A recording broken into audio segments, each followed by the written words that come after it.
મનમોહનભાઈ તંબોલીની સ્મૃતિમાં આયોજિત વ્યાખ્યાન શ્રેણી અંતર્ગત ડોક્ટર ભદ્રાયુ વચરાજ જાનીનું વક્તવ્ય યોજાયું. શ્રીમતી આહડીગાડી ભાવનગર સ્ત્રી કેળવણી મંડળ દ્વારા સંસ્થાના પ્રમુખ શિક્ષણના હિમાયતી મનમોહનભાઈ એફ તંબોલીની સ્મૃતિમાં ઝવેરચંદ મેઘાણી મિની ઓડિટોરિયમ હોલ ખાતે વ્યાખ્યાનનું આયોજન કરવામાં આવ્યું હતું. આ વ્યાખ્યાન કાર્યક્રમમાં શિક્ષણની આજ અને આવતીકાલના વિષય ડોક્ટર ભદ્રાયુ વચરાજ જાનીએ તેમના વક્તવ્યમાં શિક્ષણના બદલાતા પ્રવાહ અને ભાવિ દિશા અંગેનું તેમની આગવી શૈલીમાં તેમના વિચારો રજૂ કર્યા હતા.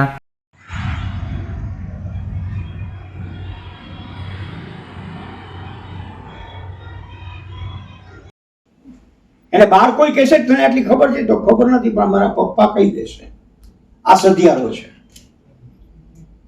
First thing, teacher must be questionable. પછી ટીચર મસ્ટ બી નોલેજેબલ. તમને પ્રશ્ન ગમે તે પૂછશે.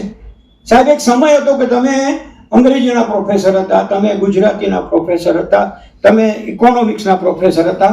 હવે તમે બધા જ વિષયના પ્રોફેસર હો એવું વિદ્યાર્થી માને છે, કારણ કે તમે જીવંત છો. એના કરતા નિર્જીવ નેટ બધું કહે છે. સાહેબ, કોઈ દિવસ ઇન્ટરનેટે કીધું મને ઇકોનોમિક્સ નું પૂછજે ભાઈ, બીજું રહેવા કેમ તો મારું પ્રોગ્રામિંગ ઇકોનોમિક્સ વાળાએ કર્યું.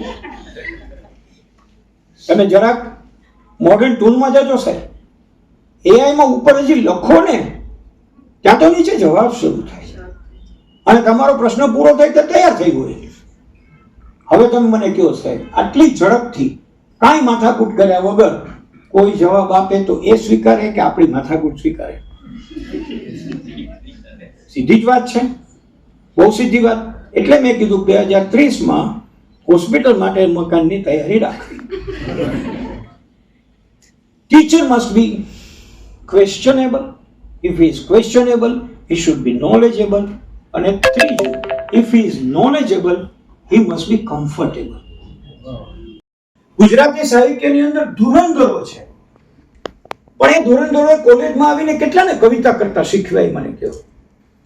ઉલટાનું ધુરંધરો એવા થઈ ગયા કે એને તો મળાય જ નહીં.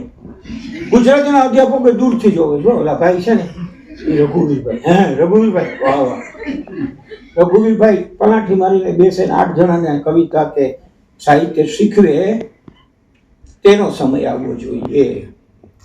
તમારે ત્યાં પોલીસ વાળા સફી હતા, હું તમારા ધોરણમાં સાંભળ્યા હતા. અહીંયા મેં એમણે પોતે જ્યારે સેન્ટ્રલ પરીક્ષા આપી ત્યારે ગુજરાતી વિષય રાખ્યો અને એણે કહ્યું કે 3 મહિના સીતાંશુભાઈ પાસે ગયો અને એની પાસે ગુજરાતી શીખ્યો. સીતાંશુએ આ પોલીસ વાળા ભાઈને શું કામ શીખવવું જોઈએ? એ એના જોબ ડિસ્ક્રિપ્શનમાં આવતું નથી.